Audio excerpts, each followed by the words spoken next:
US President Donald Trump's trade tariff tantrums and badmouthing of India seem to have not caused any panic in government circles or among business and industrial communities. However, his repeated threats of imposing penalties over and above the 25% tariff on Indian exports to the US has forced the government to retort. Trump's glaring obsession to repeatedly link the tariffs and proposed penalties to the Indian imports of sanctioned Russian oil has also piqued the US hypocrisy. And at last, though belated, government gave a fitting reply dismissing Trump's claims as unjustified and asserting that its oil trade is driven by economic needs, not politics.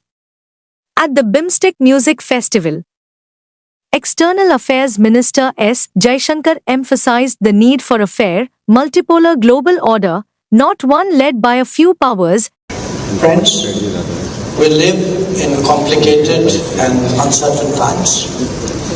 Our collective desire is to see a fair and representative global order, not one dominated by a few. India also highlighted Western double standards, pointing out America's continued imports of uranium hexafluoride, palladium, fertilizers and chemicals from Russia, not to speak of the European imports of oil, chemicals, fertilizers, mining products, iron and steel, heavy machinery and transport equipment from the sanctioned country. New Delhi affirmed it will take all necessary steps to protect its economic and national interests, signaling a firm stand amid rising geopolitical pressure. Trump's recent comment, labeling India a dead economy, has raised eyebrows across the world, let alone angering majority Indians. He claims India is bypassing sanctions by importing Russian oil and selling it for higher profits and should be penalized for it, possibly through higher tariffs. Assuming that the standoff between India and the US reaches a point of no return resulting in a no-trade agreement between the two countries, what could be the scenario that India would attract? Let us break it down.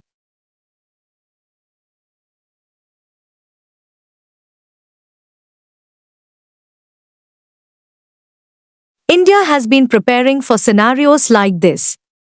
Over the last few years, it's been reducing dependency on any one nation, especially the US.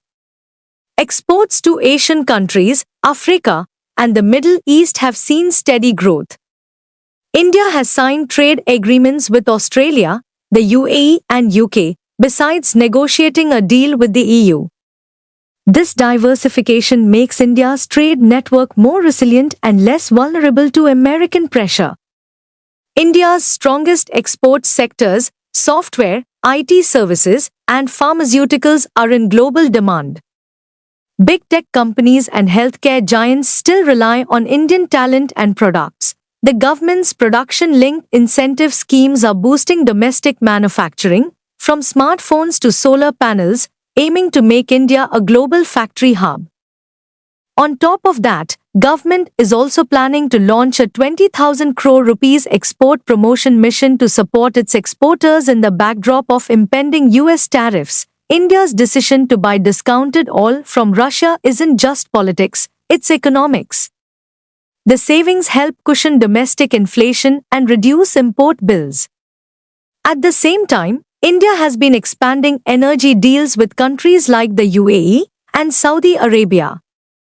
So, it's not putting all its eggs in the Russian basket. Meanwhile, with over $600 billion in foreign exchange reserves, India has one of the strongest buffers among emerging economies.